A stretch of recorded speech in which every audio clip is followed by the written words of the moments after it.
In today's video, I'm going to teach you how to reactivate suspended user account in Google Workspace. If you manage your organization's Google accounts and someone is locked out, this walkthrough will show you exactly how to bring that account back online. You'll need to be signed in with an administrator role that can manage users. Once you're ready, open your browser and head to the Google Admin Console.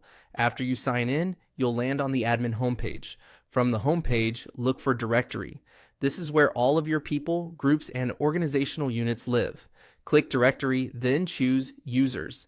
The Users page lists every account in your domain, but to focus only on accounts that are suspended, we'll use a quick filter. At the top of the Users page, click Filter to open the filtering options. In the panel that appears, select User Status. You'll see several status choices. Choose Suspended to narrow the list to only those accounts. Click Apply to run the filter. In a moment, your list updates to show just the suspended users, making it easy to find who you're looking for. Next, click the specific user you want to bring back. This opens the user's profile with details and management actions. Near the top, you'll see the account status with an option to reactivate. Click Reactivate. Google will confirm the change and begin restoring access to services the account previously had.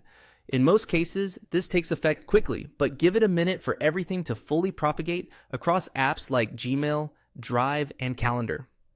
A few tips while you're here. If the account was suspended for security reasons, consider reviewing recent activity and ensuring required protections like two-step verification are in place after reactivation.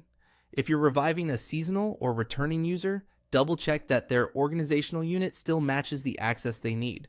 It's also helpful to notify the user when reactivation is done so they can sign in again and verify they can reach email and files. When you're finished, you can clear the filter to return to the full user list, or stay filtered if you have more suspended accounts to address. That's all there is to it. Open the admin console, go to Directory and Users, filter by suspended, choose the user, and click Reactivate. Thanks for watching, and I hope this saved you time getting your team back to work.